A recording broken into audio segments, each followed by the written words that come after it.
এই জুবিন হল হুলাৰ ভাই মূলা, তাক যোনে যি কয় তাকে কৰে। এই শ্যামকানু মহন্তৰ ইনকাম সেই জুবিনেই নৰ্থ ইষ্ট ফেষ্টিভেলত লৈ যায়, ইফালে পাপন নিয়ে, পাপন চিয়ানা মাল, ই বুৰ্বক হয়, ইয়াক যোনে যি জেক দিয়ে। মই পাইছোতো তাক বহুত দিন গানে কি আনে চিনেমাখনত, তাক যোনে জেক দিয়ে সি সেইটোৱে কৰে।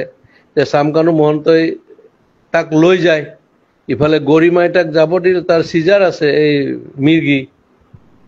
মেইন কথা কি জানো, শ্যামকানু মহন্ত, ননীগোপাল মহন্ত আৰু এটাই ডিজিপিটোৱে 3টা শিয়াল জন্ম দিছে মাকে, দালাল। এই গোটেই হিমন্তই বেক কৰাৰ কাৰণে সিহঁতে ইমান দূৰ যাব পাৰিছে। আৰু কেতিয়াবা কংগ্ৰেছৰ পৰাই পইচা খাই আছিল সিহঁতে, বিৰাট বদমাছৰ হাড্ডি হয়, তাৰ প্ৰপাৰ্টি চালে তই মৰি যাবি। সেই সি লৈ যায়, জুবিন গ'লে অসমত থকা ছিংগাপুৰ চব মানে একদম হাই লেভেল পইচা দি কিনিব, অমুক কৰিব তমুক কৰিব। এই পইচা ইনকামৰ চ'ৰ্চ কিহৰ? নৰ্থ ইষ্ট ফেষ্টিভেল বে। আমি জানো মাঘ বিহু, বহাগ বিহু আৰু কাতি বিহু, কিহৰ এইবিলাক?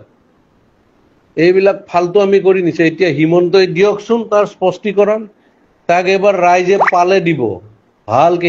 সি কালি ডেড বডিৰ লগত আহিব নোৱাৰে, তাক দেখা পালে মাৰিব, তই চাবি না।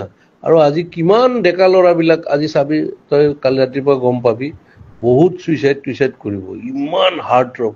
আৰে অসমৰ 3.5 কোটি মানুহ 2 কোটিয়ে তাক ভাল পায়, সি নিজৰ কাৰণে নহয়, বেলেগৰ কাৰণে।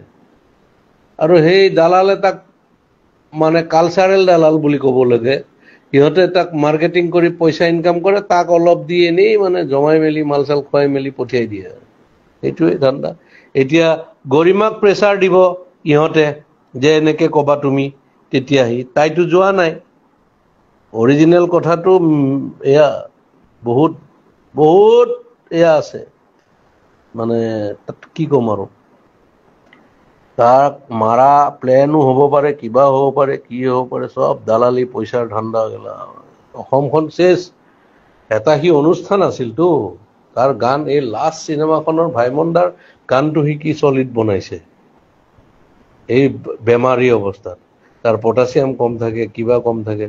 এই নেম কেয়াৰৰ ডক্টৰজনে কৈছেতো এনেকুৱা কথা, পানীত যাব নালাগে, তাৰ এয়া আছে, এই চিজাৰ আছে, এইবিলাক মানে কি কবি আৰু। ই শ্যামকানু মহন্তই চেচ কৰি দিছে গোটেই অসম, আধা লুটিছে সিহঁত। ইফালে হিমন্তই লুটা বুলি কয় নহয়, হিমন্তই এনেকুৱা চান্স যে ডিজিপিটো কিনি আছে চোৰটো এটা, সি খালে পেটলাটো, আৰু মাজতো ননীগোপাল মহন্ত সেইটো কি বনাই দিছে।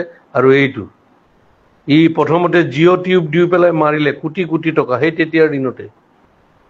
এয়া হ'ল, এয়া কি কবি আৰু, অসমীয়া মানুহৰ দুৰ্ভাগ্য।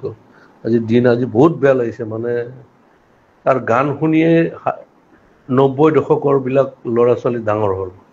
আমিতো বাৰু চবৰে শুনিছো, কিন্তু তাৰ গান শুনিয়েই মোৰ ল'ৰা চব ডাঙৰ হ'ল। আনকি আমাৰ ছাইডত মিস্ত্ৰীয়ে ৰং কৰি আছিল, সিদিনাখন মোবাইলত তাৰ গানেই বজাই আছিল।